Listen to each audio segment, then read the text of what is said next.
Olá, meus amores, sejam muito bem-vindos a mais um vídeo aqui no canal. Abril acabou e eu tô aqui me perguntando como que a gente sobreviveu, né? Foi um mês super corrido, cheio de compromisso, cheio de leituras muito intensas e também de uma gripe bem brabra, que me pegou agora aqui no finalzinho.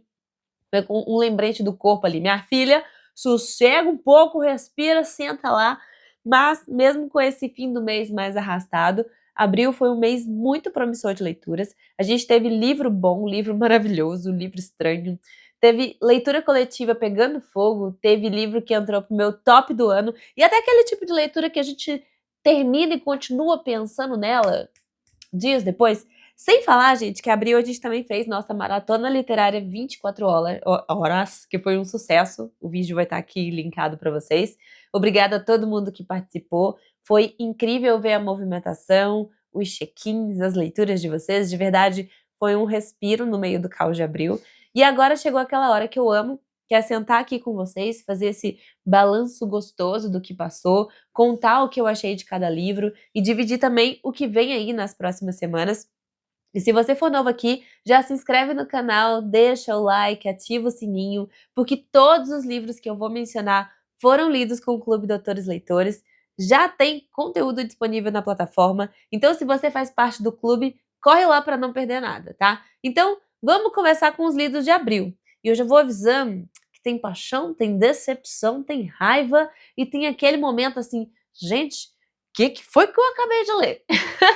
Então prepara o chá, o café, a água com gás, o vinho, o que for a sua vibe aí, e bora conversar sobre leitura. Então pega a vinheta e vamos lá!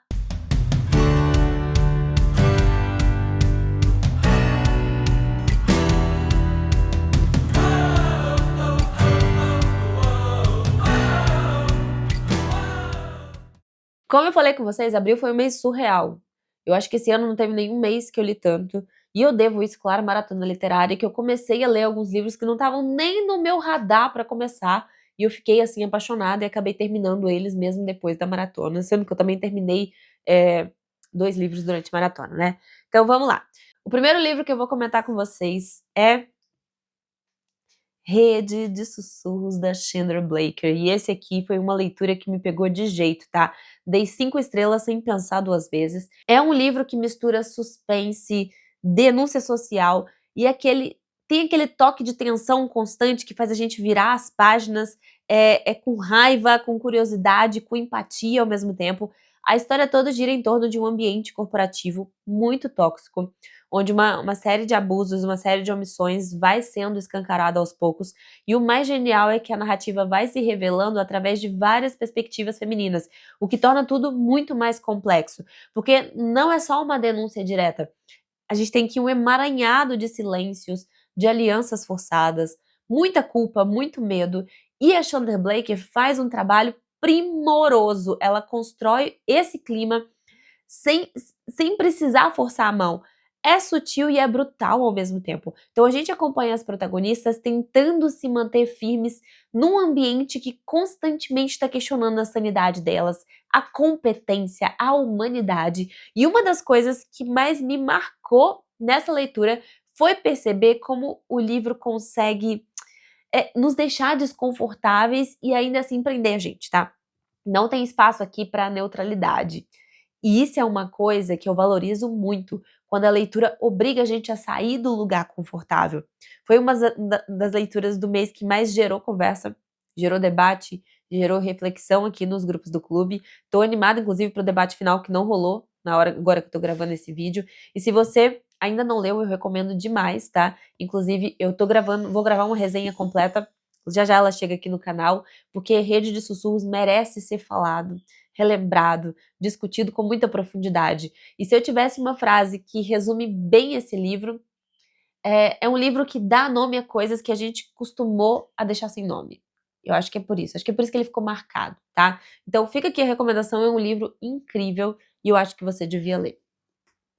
O segundo livro que eu li esse mês não ficou para trás, tá? Foi uma leitura do Clube Doutores Leitores da Vanguarda e o conteúdo já está completo lá na plataforma para quem quiser assinar. Esse livro aqui Não foi só uma das melhores leituras do mês, ele ainda tá aqui comigo, tá? Ele tá morando na minha cabeça, morando de verdade aqui, e não é exagero. O Saramago, ele tem esse poder, né? Ele joga uma ideia simples, até quase absurda, e ele consegue transformar tudo isso em uma reflexão existencial que atravessa a gente por dentro. A premissa é muito impactante desde a primeira linha. Um dia simplesmente as pessoas param de morrer, só que ao invés disso ser uma bênção, o autor vai mostrando como essa interrupção da morte vai virar um verdadeiro caos. E aí entra o que Saramago faz de melhor. Ele coloca uma lente ali imensa nas instituições, nas relações humanas, na fé, na ética, no poder. Ele vai expondo o quanto a nossa sociedade é dependente do ciclo da vida, inclusive da parte que a gente mais teme, que é a morte, quanto a morte é essencial. Mas o que me pegou de jeito mesmo foi a segunda parte do livro, quando a própria morte vai se transformar em um personagem, e não qualquer personagem. É uma figura complexa, sensível, misteriosa, solitária. É impossível a gente ler essa parte aqui sem começar a refletir sobre o ofício da morte, sobre o peso que ela representa, sobre o amor, sobre o sentido da vida. O livro, ele é escrito com aquele estilo único de Saramago, né? Frase longa, aqueles diálogos dentro do texto, aquela ironia fina, pensamento crítico. E apesar de tudo, ou talvez por isso, é um livro que flui, porque a história te prende, a ideia é tão poderosa que a gente quer saber o tempo todo assim, e agora? Como que a sociedade vai lidar com isso? O que a morte vai fazer? Será que isso tem solução? E mais uma coisa, tá? Essa leitura mexeu tanto comigo que virou uma série de conteúdos para o clube, né? Como você já sabe, cada trecho aqui foi comentado, analisado, destrinchado com muito carinho. E se você ainda não viu, corre lá para acompanhar porque vale muito a pena. E se você não é um assinante, você tá perdendo tempo porque eu destrinchei cada página aqui com detalhes, né? Esse é aquele tipo de livro que rende muita conversa. E conversa boa para a vida inteira, né? Então, se Rede de Sussurros me fez pensar em estrutura social, as intermitências da morte me fez refletir sobre a própria existência. E isso, para mim, é literatura no ponto mais alto, na melhor qualidade que a gente pode ter. Minha terceira leitura do mês também foi sensacional. Essa aqui vai entrar direto para minha lista de melhores leituras de 2025, assim, sem pestanejar, talvez melhores leituras da vida. E eu vou te dizer por quê, né? O Amor Segundo Buenos Aires é um daqueles livros que a gente termina e sente vontade de abraçar. Sabe aquele livro que a leitura não grita, não te atropela, que ela vem te acompanhando de forma muito íntima, muito delicada, muito sincera? Foi exatamente isso que aconteceu comigo. Toda a história vai se passar em Buenos Aires, é, mas não é sobre turismo nem sobre paisagem. A cidade aqui vai funcionar como um personagem, com os cafés, com as esquinas, com os silêncios. O livro todo vai girar em torno de uma jornalista brasileira que vai morar na Argentina com o marido e que vai começar com uma mudança cheia de promessas. Logo vai mostrar que é um mergulho no incômodo da solidão, da adaptação e da crise nos afetos. Só que o texto ele não é melodramático, pelo contrário. É um texto contido, elegante, cheio de observação sutis. Vai falar sobre o amor, sobre o tempo, sobre os sonhos que a gente vai deixando pelo caminho, sobre amizade, sobre diversos tipos de amor. E é justamente nessa sutileza que ele vai ganhar força. Ele tem uma sensibilidade. Gente, a sensibilidade com que o autor descreve os sentimentos me fez parar várias vezes para respirar e para pensar: isso aqui sou eu, isso aqui pode ser qualquer um de nós. O livro ele tem uma estrutura fragmentada. Os capítulos são quase como se fossem crônicas, né? Eles vão se costurando aos poucos e mesmo assim a narrativa ela é coerente, ela é fluida e ela vai levando a gente sem pressa. É um romance sobre o cotidiano, tá? Mas não o cotidiano idealizado. É sobre os ruídos do cotidiano, os ruídos do amor, sobre o que a gente não fala, sobre o que fica no olhar. O Fernando Scheller, ele escreve com muita honestidade, tá? Ele não fica forçando a epifania, ele não tá tentando ser genial aqui, e talvez seja isso que torna esse livro tão marcante, porque ele é um livro que ele não quer te impressionar, é um livro que ele quer te tocar, e ele consegue, tá? Ele tocou fundo. E eu já vou avisando pra vocês que vai ter resenha no canal sim, porque esse livro merece, ele merece ser comentado, ele merece ser relido, indicado, emprestado, abraçado. Foi uma leitura que me acompanhou com carinho durante um mês tão cheio, tão exaustivo, e talvez por isso mesmo ele tenha tocado tanto, né? Ele fala sobre recomeços, fala sobre o poder da amizade, sobre o poder de se reencontrar, sobre seguir em frente com outra pessoa, com a gente mesmo.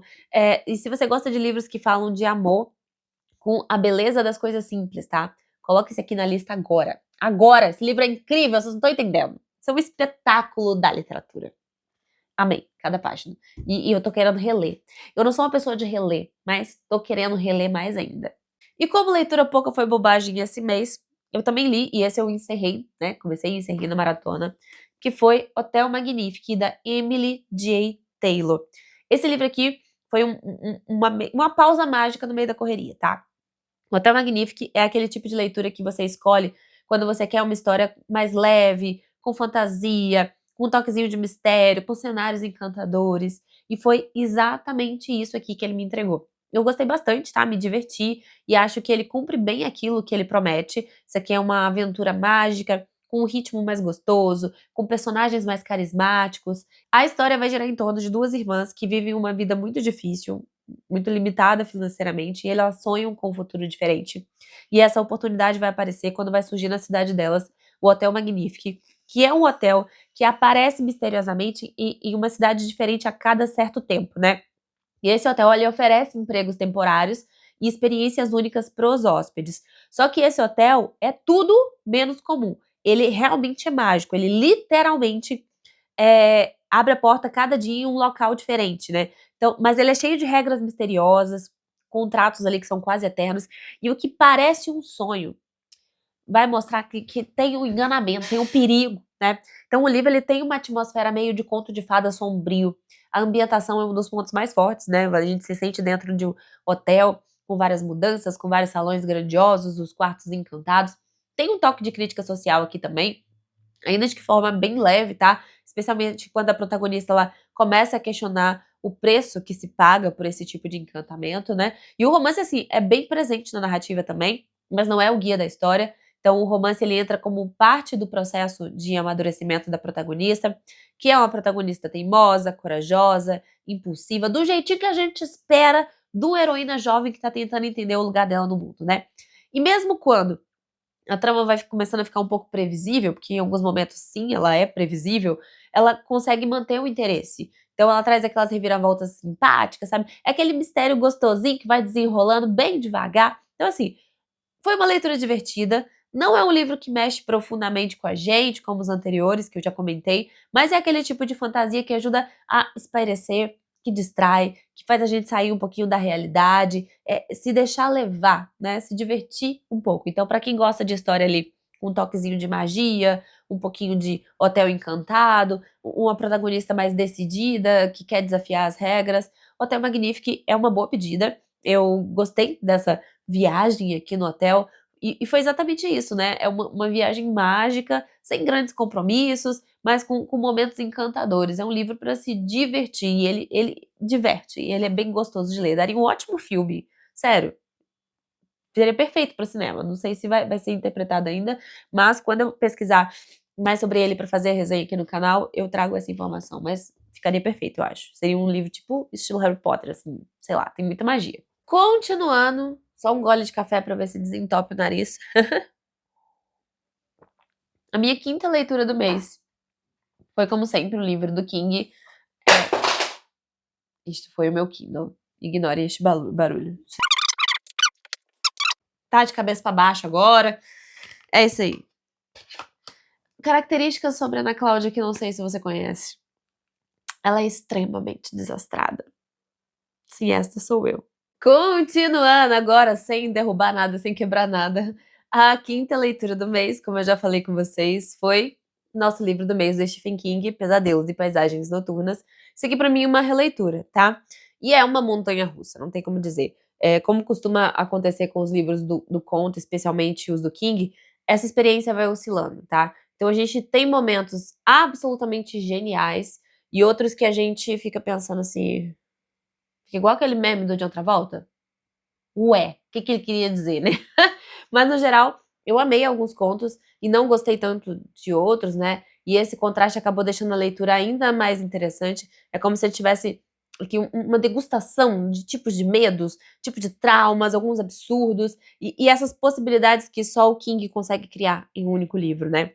Então eu queria comentar com vocês aqui rapidinho 3 contos em especial que ficaram comigo mesmo depois de fechar o livro, que é O Fim da Confusão Toda, que é um conto muito brutal, cheio de tensão psicológica, que vai prendendo, vai obrigando a gente a confrontar algumas ideias muito pesadas sobre dor, sobre angústia, sobre o controle. O personagem principal, ele entra em um desespero físico e emocional que chega a ser difícil a gente ler em alguns momentos, mas a escrita do King aqui tá tão afiada que a gente não consegue largar. Foi um dos meus preferidos desse livro aqui, mesmo sendo um conto super incômodo. Tem um outro conto que se chama A Dentadura Mecânica, e esse conto é o King brincando com o sobrenatural, né? Como ele sabe fazer muito bem. É de uma forma quase irônica ali. Então a premissa é muito curiosa, a construção dos personagens é ótima, e mesmo sendo um conto relativamente curto, ele tem ali começo, meio e fim que estão muito bem amarrados.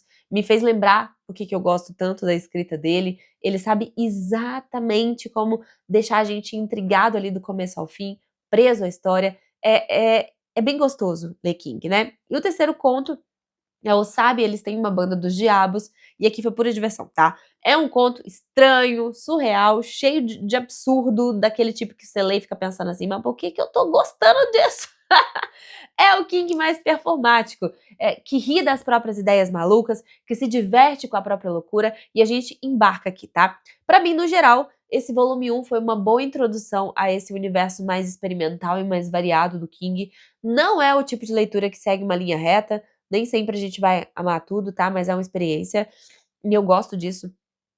Gosto de um livro que me provoca sensações diferentes em cada história, que brinca com gêneros, com estilos e que desafia também as minhas expectativas ali a cada página, a cada conto, vai mudando. Então, foi bem gostoso, né? E agora em maio a gente vai começar a ler o volume 2. Eu tô bem animada para continuar essa viagem ali por dentro de pesadelos e paisagens e algumas surpresas, porque Stephen King, a gente nunca sabe o que vem na próxima esquina, né? É sempre uma surpresa. Mas eu também vou trazer resenha completa de todos esses livros, tá, gente? Aqui eu tô trazendo só um comentário e mostrando pra vocês o que eu li. Todos os livros que eu gosto, eu trago resenha aqui no canal. E aí, vamos entrar no sexto livro, gente. Esse foi aquele tipo de livro que eu terminei assim com minha sobrancelha arqueada, perguntando: hum?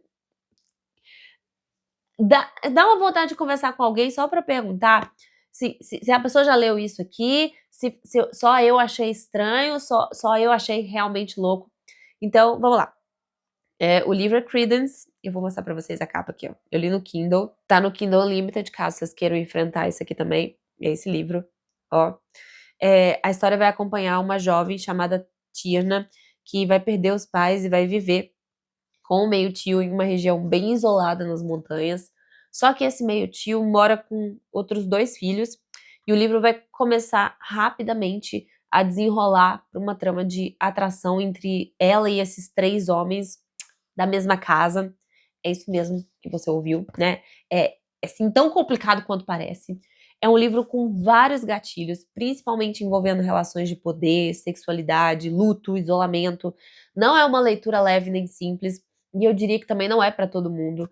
A autora aposta num enredo mais provocativo, tem uma carga sexual muito alta, flerta o tempo inteiro com vários tabus, tem vários exageros. Parece que a gente vai lendo e fica, vamos ver até onde o leitor vai aguentar, né? Assim, teve hora que eu quase larguei o livro, porque tem muita coisa aqui que incomoda. A construção da protagonista, por exemplo, parece muito superficial. As relações são muito intensas, mas muito mal resolvidas. E o desfecho? O desfecho. O par com quem ela termina o livro parece o oposto do que faz sentido. Juro, gente, a gente vira as páginas assim, quase num transe, porque a escrita da Penélope Douglas tem um ritmo frenético, é quase hipnótico, a gente fica querendo saber o que vai acontecer, mas quando você para e pensa, peraí, isso aqui não faz sentido. A maioria dos momentos aqui não faz sentido. E por outro lado, aqui vem a parte complicada, né? É um livro que não faz sentido, mas é vira-páginas. Então, assim, mesmo com todos os problemas, fiquei querendo saber onde que aquilo ia dar. esse é um daqueles casos em que a leitura é desconfortável, mas você continua, porque a gente precisa desse tipo de experiência também, porque nem toda leitura precisa ser transformadora, algumas podem ser só esquisitas, né? Algumas podem ser só um surto literário, que é o que eu posso dizer disso aqui. E tá tudo bem. Esse livro é um surto, né? Então, Creedence, ele foi estranho, problemático, cheio de momento que eu fiquei pensando assim, socorro! Mas cumpre o papel de entreter, né? Se você gosta de livro provocativo, fora da curva, que testam os limites do aceitável, testam os limites do bom senso, é muito esquisito, tá? Talvez valha a pena, tá? Mas vale ir com os 2 pés no chão, a cabeça preparada, porque esse livro aqui tem muita coisa que vai fazer você questionar a sua moralidade, eu acho que é isso. Ele não alivia em momento nenhum, tá? Ele usa todos os gatilhos que você puder imaginar ao inverso. Sei lá, não sei explicar.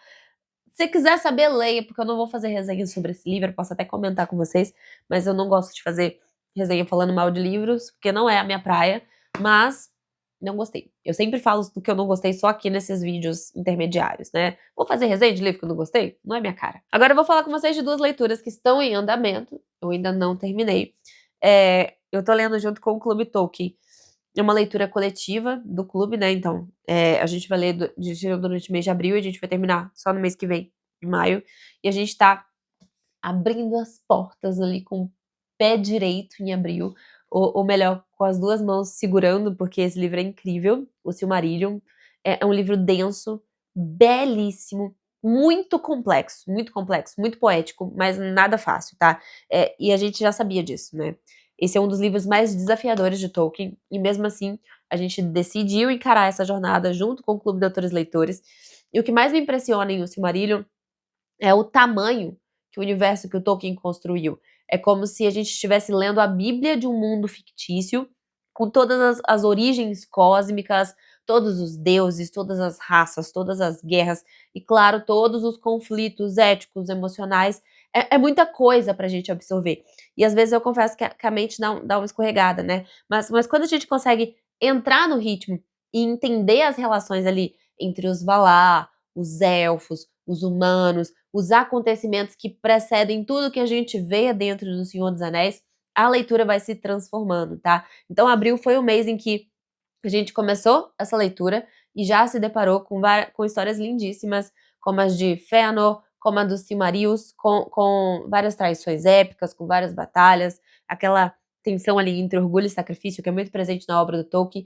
É uma leitura que exige atenção, mas que devolve com muita beleza, né? Então, a forma como o Tolkien escreve, com aquele tom quase sagrado, quase mitológico, faz a gente sentir que a gente está ouvindo uma história antiga, ali, passada de geração em geração, como se estivesse lendo uma bíblia, né? E a gente ainda tá no meio da jornada, mas eu já posso dizer pra vocês que o Silmarillion tá me ensinando a ler de outro jeito, tá? A ter mais paciência, a me abrir para estruturas narrativas que não são lineares, a enxergar a fantasia como uma ferramenta para falar das coisas mais profundas que existem na humanidade. E se você está acompanhando a leitura com a gente, não desiste, tá? Vai valer. Nossa, meu nariz tá péssimo. Gente, vamos lá, não desiste, vai valer a pena. E se você ainda não começou, tem muito conteúdo já disponível aqui no YouTube mesmo, com resumos, explicações, análises, tudo para dar aquela forcinha ali para quem tá lendo junto.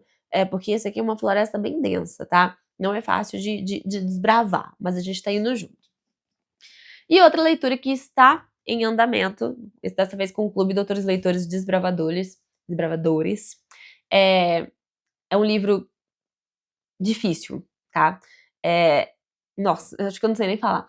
É difícil até de você começar a falar desse livro aqui sem emocionar, né? Porque um defeito de cor tá me deixando absolutamente arrebatada. Eu tô amando demais, mas é uma leitura muito difícil emocionalmente. É como se cada capítulo a gente estivesse abrindo uma ferida nova e ao mesmo tempo ele mostra que existe uma cura possível pela memória, pela voz, pela escrita. Então a narrativa vai acompanhar Querinde, uma mulher africana que foi sequestrada, ainda criança, e foi trazida ao Brasil como escravizada.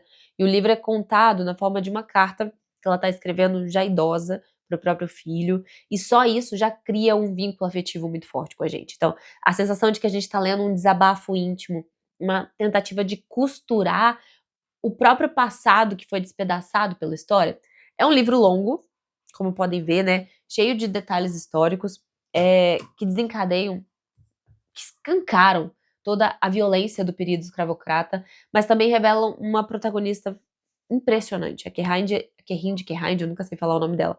É complexa, corajosa, contraditória, viva, e isso tudo dói, porque a gente sabe que ela representa muitas vozes que foram silenciadas. Então a leitura ela vai alternando ali entre momentos de dor extrema, injustiça, é, é absurdo. E ainda assim tem episódios com uma ternura inesperada, principalmente nos afetos que ela vai construindo ali no meio do caos. Então, durante o mês de abril, eu consegui avançar bastante. Eu me vi tomada por uma oscilação de sentimentos. A gente sente raiva, empatia, revolta, tristeza, admiração. É um daqueles livros que não solta, mesmo quando a gente fecha as páginas. E a escrita da Ana Maria Gonçalves, ela é primorosa, gente. Ela é rica, ela é fluida, ela é sensível, ela não perde a força. Então a gente vai seguir com essa leitura em maio e junho, mas desde já eu já posso dizer para vocês que essa vai ser uma das experiências mais marcantes do meu ano literário. E tudo que a gente está construindo com esse livro dentro do clube, os comentários, as análises, os encontros, tem sido profundamente transformador. Então, se você ainda não começou, vem com a gente, tá? Porque vai doer a leitura, vai doer, mas também vai abrir espaço para você começar a pensar e ser mais empático com muita coisa aí dentro de você, tá? Muita gente precisava ler este livro, não tem jeito, né? Então é isso, gente. Essas foram as minhas leituras de abril. Será que eu consigo fazer uma pilha? Acho que não vai dar, não. Eu tô muito pertinho da câmera. Tem Kindle e Creedence tem 600 páginas, tá? Li bastante. Ó, Pesadelos, Hotel Magnifique, Amor Segundo Buenos Aires. Leiam esse livro, pelo amor de Deus, gente. Isso é incrível. Tá pesado. Não preciso nem ir pra academia hoje, ó. Dá pra fazer aqui, ó, levantamentos.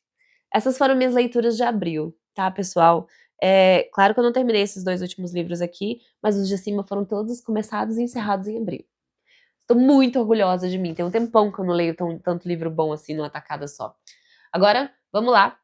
Eu vou compartilhar com vocês as minhas metas para o mês de maio. Estou ansiosa porque tem muito livro bom aqui, sem contar os que eu já comentei com vocês, né, que eu já estava lendo. Então, peraí, deixa eu organizar aqui a zona e vamos lá.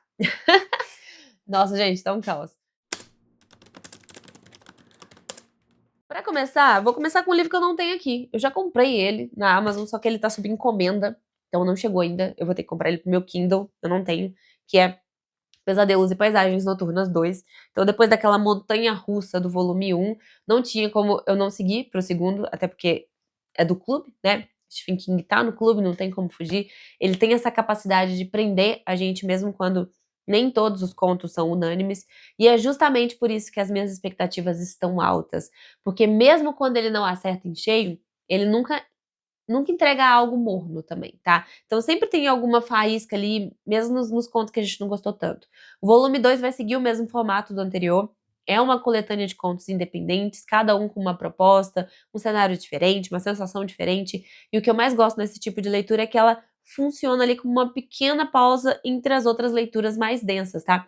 É como se a gente tivesse ali episódios curtos de uma série que a gente pode ver fora de ordem, então dá pra gente ir lendo aos poucos, escolhendo ali conforme o humor. Se a gente não quer ler um dos livros calhamaços que a gente tá lendo, a gente pode trocar, né? Sem que a gente precise se comprometer com uma narrativa longa. Então eu tô bem curiosa para esse segundo volume, se ele vai manter essa mesma mistura de tensão com absurdo, com crítica social, esse humor sombrio que eu vi no primeiro. E também quero ver se ele vai me trazer aquelas surpresas que só o King sabe entregar, né? Aqueles finais inesperados, aqueles personagens bizarros, aquelas reviravoltas bem doidas que a gente não estava esperando. Eu quero aquele conto que me faz fechar o livro e ficar encarando o nada ali por uns 5 minutos. Que o King sabe fazer isso muito bem, tá?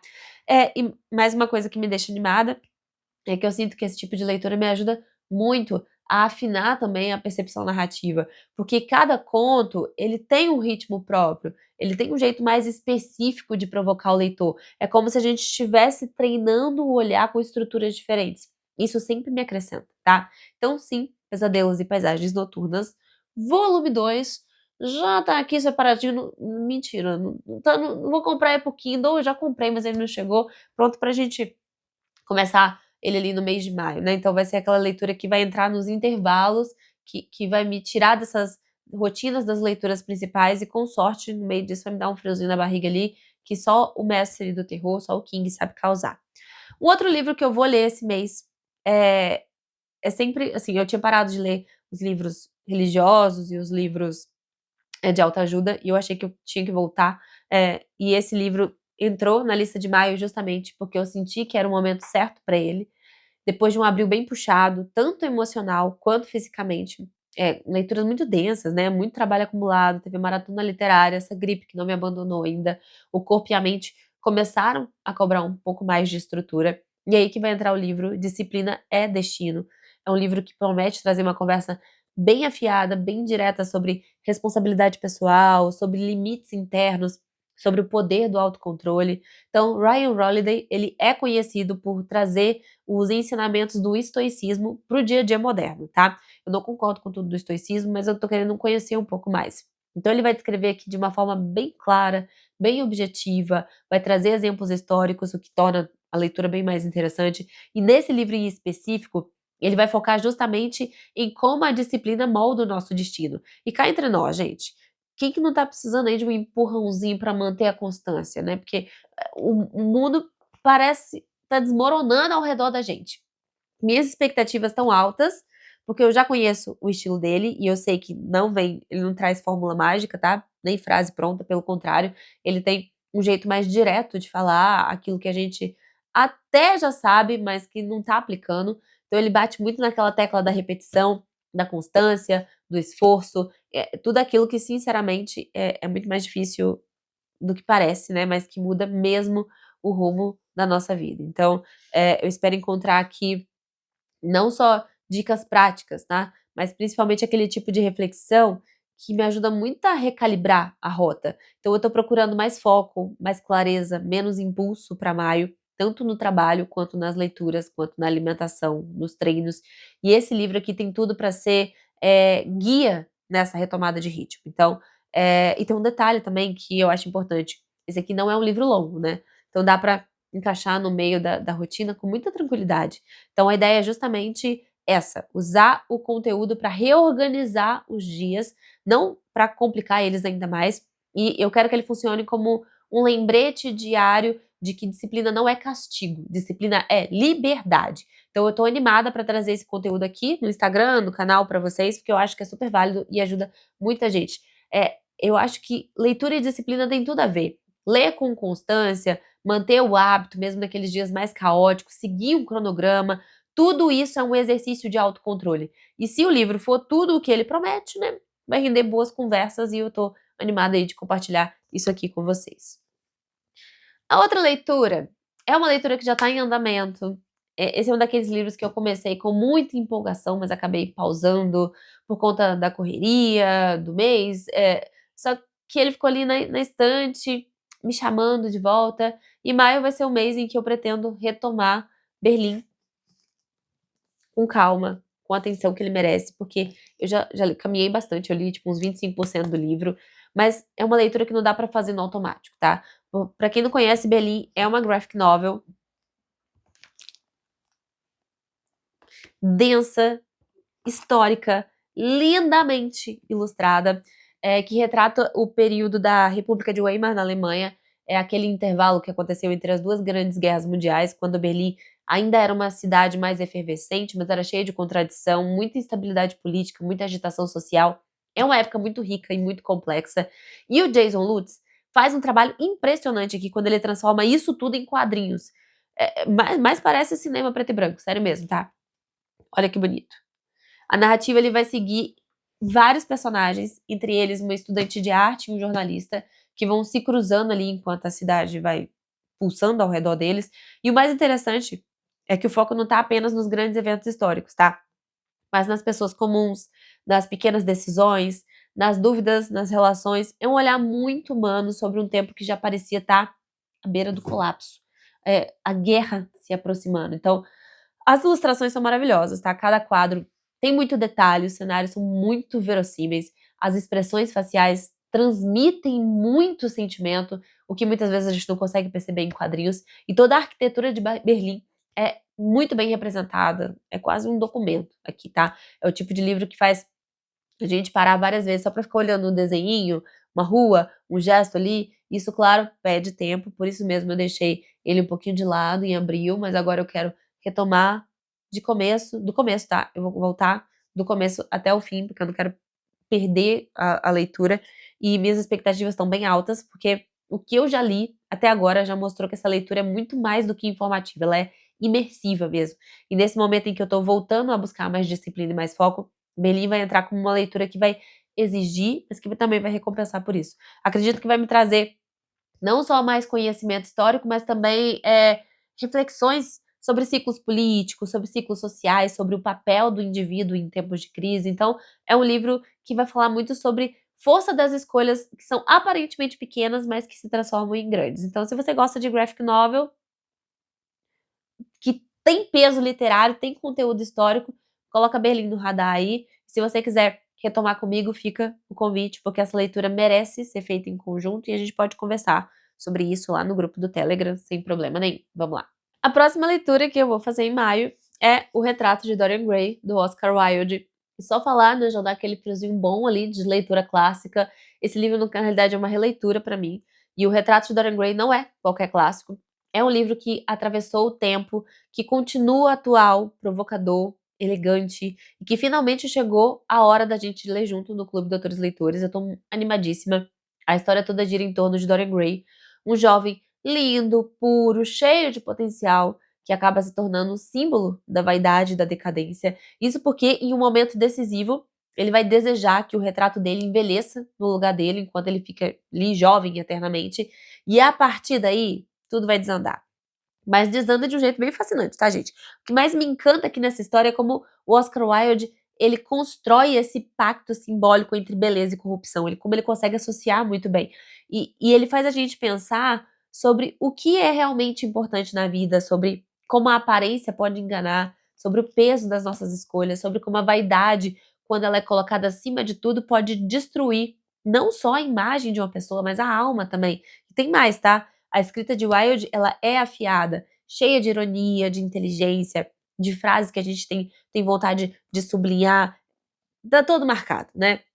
É aquele tipo de clássico que, mesmo escrito no século XIX, parece estar falando com a gente até os dias de hoje, porque ele critica muito a superficialidade, o hedonismo, a hipocrisia social, tudo isso com uma linguagem impecável. Então, minhas expectativas estão altíssimas para essa releitura, mesmo já conhecendo a história em linhas gerais, mesmo já tendo lido tem um tempo, agora eu quero mergulhar com mais profundidade. Eu vou, inclusive, comparar as versões censuradas e não censuradas que eu tenho aqui comigo, né? Tenho essa aqui, tenho uma versão no Kindle. Então eu quero trazer análises muito ricas, cheias de camadas para o pessoal do clube.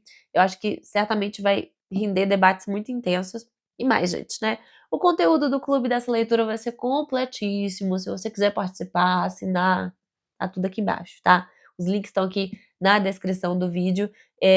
Já gravei um vídeo de apresentação dessa leitura com mais de 50 minutos.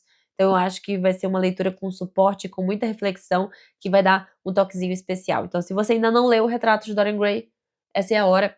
Vem ler com a gente aqui. Parado para respirar. Jesus do céu, tá fácil não, gente. E o nosso contemporâneo do Clube Doutores Leitores Desbravadores será Véspera, da autora Carla Madeira. E ela já virou leitura obrigatória aqui no clube, né? Depois de Tudo é Rio, a gente já sabe que vem coisa muito forte por aqui. E Véspera chegou carregado de expectativa, porque o que essa mulher faz, gente, com a palavra, com a escrita, é de arrepiar. Então, ela escreve com muita sensibilidade, com muita dor, com muita beleza, com muita brutalidade. E não dá pra explicar o que ela entrega, né? Só dá pra ler e sentir. Então a sinopse já entrega o tom da história. A gente tem aqui um casal em crise, uma filha que cresce sobre essa sombra desse passado. É uma narrativa que vai costurando muito passado e presente, culpa e afeto, raiva e ternura. Mas se você acha que é só mais um drama familiar, você pode esquecer, porque com Carla Madeira nada é simples. Então ela desmonta o que a gente acha que entendeu e ela vai reconstruindo aqui de outro jeito. O que mais me chama a atenção em Véspera, que eu tô muito curiosa para ler, é que mesmo antes da gente começar a leitura, como o título já diz pra gente, né? O título já conta tudo. Então a ideia de estar à beira, no limite de algo que ainda não aconteceu, mas que já é iminente, a véspera de um acontecimento pode ser mais intensa do que o próprio acontecimento em si. A ansiedade, então, que mexe com a gente, mostra que isso é fato, né? É isso que aquela madeira faz, ela mergulha ali nas sutilezas dos antes, no silêncio, nas faltas. Minhas expectativas estão altíssimas também, eu gostei bastante de Tudo é Rio, apesar de todos os problemas, né. Eu quero uma leitura aqui que me tire do eixo, que me emocione, que me deixe com vontade de conversar depois, e eu acho que isso vai trazer isso pra gente, né. E pelo que eu vi, gente, as primeiras páginas aqui já entrega tudo.